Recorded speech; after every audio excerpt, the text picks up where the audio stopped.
Olá, pessoal! Na aula passada, falamos sobre a história da agricultura, como se iniciou as atividades agrícolas no mundo até os dias de hoje. Vimos que a agricultura passou por algumas transformações chamadas de revoluções, sendo que a Revolução Verde é a mais recente e é o modelo mais utilizado atualmente. Também estudamos alguns impactos que essas mudanças trouxeram para o meio rural, principalmente para os agricultores familiares. Êxodo rural, concentração de terras e outros problemas, principalmente ambientais. Apesar de todo esse histórico brasileiro, vimos que a agricultura familiar é de grande importância para o consumo de alimentos dos brasileiros, mas que é um modelo de agricultura que tem muitos desafios. Na aula de hoje, vamos apresentar algumas técnicas de produção que podem ser utilizadas pelos agricultores familiares e que não agridem tanto o meio ambiente, proporcionando técnicas sustentáveis na produção agrícola. Essas técnicas visam atender 3 requisitos fundamentais: ser economicamente viável, ambientalmente correto e socialmente justo. Ou seja, proporcione uma agricultura sustentável, no qual ocorra o desenvolvimento de sistemas agrícolas que sejam produtivos, ou seja, geram lucro na propriedade, conservem os recursos naturais, protegendo o meio ambiente, e melhorem as condições de saúde e segurança do homem a longo prazo. Para que a agricultura familiar possa manter-se nesse mercado cada vez mais competitivo e excludente, é necessário criar formas alternativas de trabalho e sobrevivência, adotando uma agricultura sustentável. Mas o que vem a ser agricultura sustentável? A agricultura sustentável é um sistema de produção capaz de sustentar níveis adequados de produtividade ao longo do tempo e melhorar suas condições econômicas, sociais e ambientais de forma contínua. A agricultura sustentável visa alguns pontos importantes: manutenção a longo prazo da capacidade produtiva dos agroecossistemas. Os agroecossistemas são ecossistemas que representam os seres vivos, o local que está inserido, mais a área agrícola, que representa a área a ser cultivada. Preservação da capacidade biológica e cultural, preservação do meio ambiente, solo, água, recursos naturais imprescindíveis para o meio agrícola, utilização do conhecimento e da cultura da população local, ou seja, a preservação do saber popular, e a produção de alimentos seguros e saudáveis e garantia de bem-estar animal. Existem vários estilos que visam atender a esse tipo de agricultura, denominadas de agriculturas de base ecológicas, com diferentes denominações em diversos países. Elas consistem em uma forma de produção na qual destacam as práticas que promovam o equilíbrio entre o solo, água e planta, permitindo de forma sustentável a produção sem o uso de insumos externos e garantindo respeito ao equilíbrio da natureza. Podemos citar como exemplo de agricultura de base ecológica a agricultura alternativa, a orgânica, a biológica, a natural, ecológica, biodinâmica, permacultura, entre outras. Cada uma delas seguindo determinadas filosofias, princípios, tecnologias, normas e regras, segundo as suas características. A agricultura convencional baseia-se na produção de alimentos e na lucratividade do negócio, deixando em segundo plano a preocupação com o meio ambiente. A agricultura provoca grandes impactos ao meio ambiente e ao homem, como perda da biodiversidade, erosão do solo, contaminação do ar e da água, intoxicações por agrotóxicos e além de problemas sociais como o desemprego rural. Os agrotóxicos são misturas de substâncias de natureza química destinadas a prevenir, destruir ou repelir direta ou indiretamente qualquer forma de agente patogênico ou de vida animal, insetos ou vegetal, plantas daninhas. A crítica ao modelo de agricultura atual cresce à medida que estudos comprovam que os agrotóxicos contaminam os alimentos, causando danos à saúde. Uma pesquisa feita pela Anvisa, Agência Nacional de Vigilância Sanitária, mostra os alimentos com maior índice de resíduos de agrotóxicos, destacando o pimentão, o morango e o pepino, como alimentos com maior número de resíduos. Para amenizar esses problemas na agricultura, vários métodos alternativos estão sendo adotados. O uso de adubação orgânica, rotação de culturas, adubação verde, uso de cobertura morta, controle biológico de pragas e doenças, ciclagem de nutrientes, uso de quebra-ventos, fixação biológica de nutrientes, curva de nível e uso de sementes crioulas.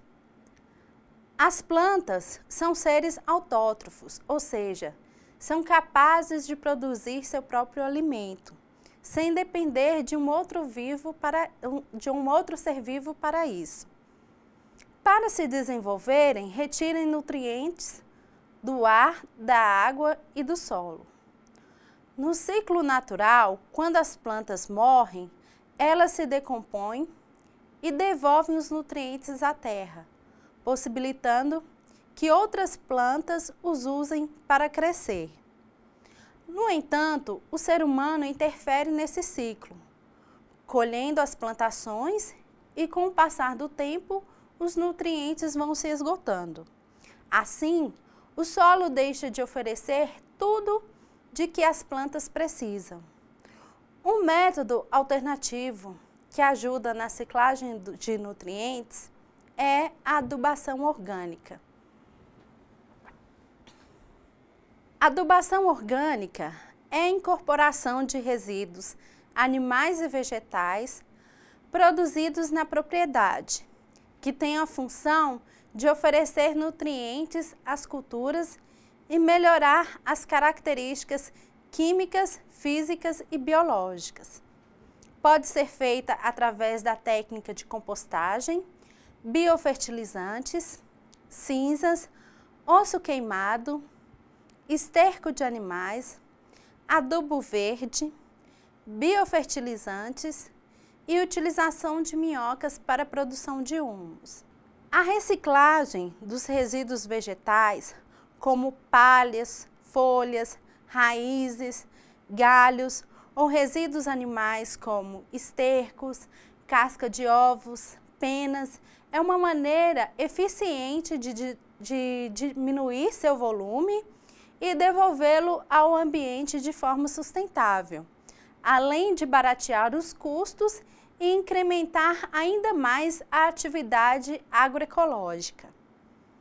O material orgânico apresenta micro e macronutrientes na sua composição e apresenta benefícios ao solo, tais como contribui para a fertilidade do solo, melhora as propriedades físicas, químicas e biológicas, melhora a retenção de água, aumenta a disponibilidade de nutrientes e permite o aumento de micro-organismos no solo. Outras técnicas utilizadas é a rotação e a consorciação de cultivos. A rotação consiste em alternar espécies vegetais em uma mesma área agrícola. Já a consorciação diz respeito a plantar diferentes cultivos no mesmo espaço. Essas técnicas trazem algumas vantagens, como proporciona a produção diversificada de alimentos e outros produtos agrícolas. Se adotada e conduzida de modo adequado e por um período suficientemente longo, essa prática melhora as características físicas, químicas e biológicas do solo e auxiliam no controle de plantas daninhas, doenças e pragas.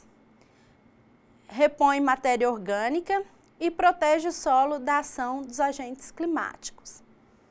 Já a adubação verde é uma prática agrícola que tem como objetivo melhorar a capacidade produtiva do solo e sua conservação. A adubação verde é utilizada consorciada e rotacionada. Geralmente utiliza-se leguminosas e é a forma mais eficaz de adição de matéria orgânica. As espécies de leguminosas destacam-se por proporcionarem aporte mais elevado, quantidades de massa vegetal ao solo e formarem associação simbiótica com bactérias fixadoras de nitrogênio, denominadas de rizóbios. Com o resultado dessa simbiose, essas plantas são capazes de fornecer nitrogênio para as culturas de interesse. Leguminosas indicadas para adubação verde são a aveia preta, o feijão de porco, a mucuna cinza e o feijão guandu. Benefícios da adubação verde: redução nos custos de produção, aumento da capacidade de armazenamento de água no solo, controle de nematóides fitoparasitos, descompactação, estruturação e aeração do solo, fornecimento de nitrogênio fixado direto da atmosfera, proteção do solo contra os agentes de erosão e radiação solar, reciclagem de nutrientes lixiviados, levados para as maiores profundidades e recuperação de solos de baixa fertilidade. A utilização da cobertura morta, que pode ser de raspa de madeira ou maravalha, palha de arroz, folhas de coqueiro ou restos da roçagem, feita entre as fileiras de plantio, tem o objetivo de proteger o solo ao redor da planta das altas temperaturas, além de evitar perdas excessivas de umidade do solo. Outra técnica importante são os sistemas aerodinâmicos de quebra-ventos, que são uma técnica importante para o controle do microclima e proporcionam melhorias nas condições ambientais, com reflexos nas produtividades agrícolas e pecuária. Algumas doenças vegetais também são controladas eficientemente com a instalação dessas estruturas, que também produzem matéria-prima florestal e embelezam a paisagem. Os quebra-ventos têm por finalidade conter a ação maléfica dos ventos intensos na lavoura. São denominadas quebra-ventos qualquer formas de defesa contra o vento. Consistem normalmente por meio de faixas de barreiras compridas e estreitas, orientadas perpendicularmente à direção dos ventos dominantes. Os materiais utilizados são os mais variados, desde barreiras mortas, como cercas, paliçadas, que são estacas de troncos e varas, Porém, as mais utilizadas são as barreiras vivas, formadas por fileiras de árvores e arbustos. Você sabe que existem muitas pragas e doenças que atacam as plantas. Para combatê-las, além dos métodos usuais, que são caros, venenosos e podem fazer mal à saúde, matam insetos benéficos como abelhas, inimigos naturais, aranha e até pássaros. Você pode utilizar também métodos alternativos para controlar essas pragas. Entre os métodos alternativos, destaca-se a catação, pelo qual se catam e esmagam lagartas e ovos das pragas, armadilhas para insetos, muitos insetos serão atraídos e mortos, as barreiras vivas, que pode-se usar uma cerca de gergelim para formigas cortadeiras e milho para as pragas ficarem no milho e não irem para outras plantas. E o uso de inseticidas e repelentes caseiros, como calda de fumo, calda de sabão, urina de vaca e extratos de alho, nim e pimenta. Além desses métodos, você pode preservar o chamado de amigos das plantas, como as aves, os sapos, lagartos e outros insetos que ajudam no controle de pragas e doenças. Realizar a correta adubação das plantas para que elas fiquem mais resistentes, manter limpo o local de cultivo e evitar a contaminação de plantas, evitar o excesso de umidade para evitar doenças. As sementes crioulas são aquelas melhoradas e conservadas pelas famílias agricultoras ao longo de séculos.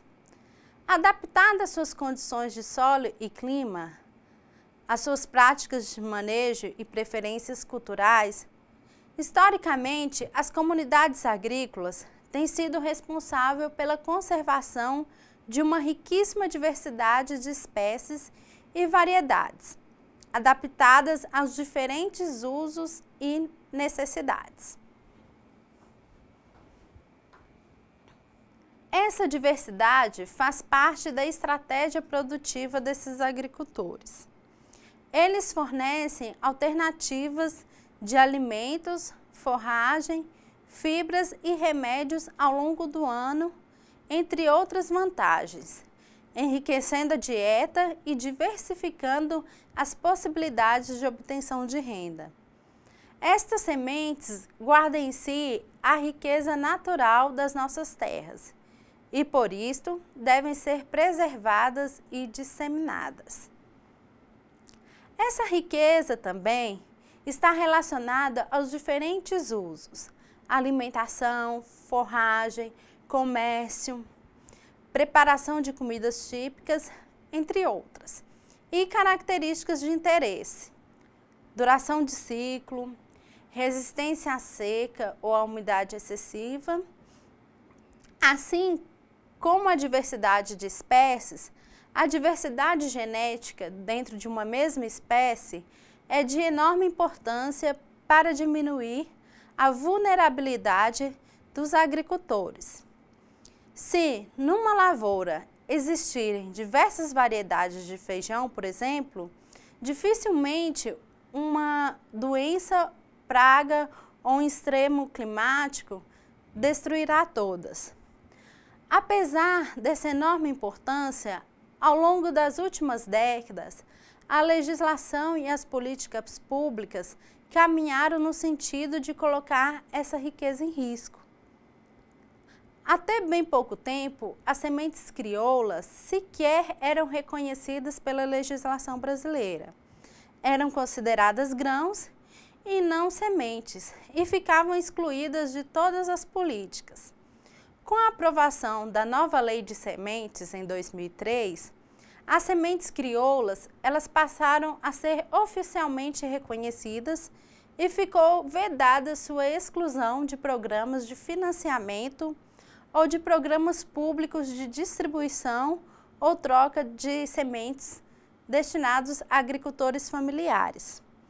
Essa mudança permitiu avanços importantes no trabalho de resgate, conservação e uso de sementes crioulas em muitas regiões do Brasil.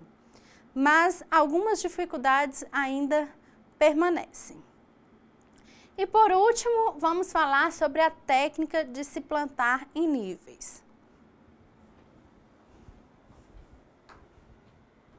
O plantio em curva de nível. Esse processo ajuda a conservar o solo contra erosões e contribui com o escoamento da água da chuva, fazendo com que ela se infiltre mais facilmente na terra e evite os deslizamentos. Esse sistema ajuda a reter elementos solúveis do solo e permite o aumento da produção. Bem, ficamos por aqui. Vimos na aula de hoje temas como agricultura sustentável, métodos alternativos de produção agrícola para o agricultor familiar, como adubação orgânica, consorciação e rotação de culturas, uso de sementes crioulas, plantio em curva de nível. Agora é você aprofundar melhor no assunto e colocar a mão na massa. Faça uma pesquisa, converse com agricultores familiares e observe em sua vizinhança se possui algum agricultor fazendo uso de práticas alternativas de produção agrícola.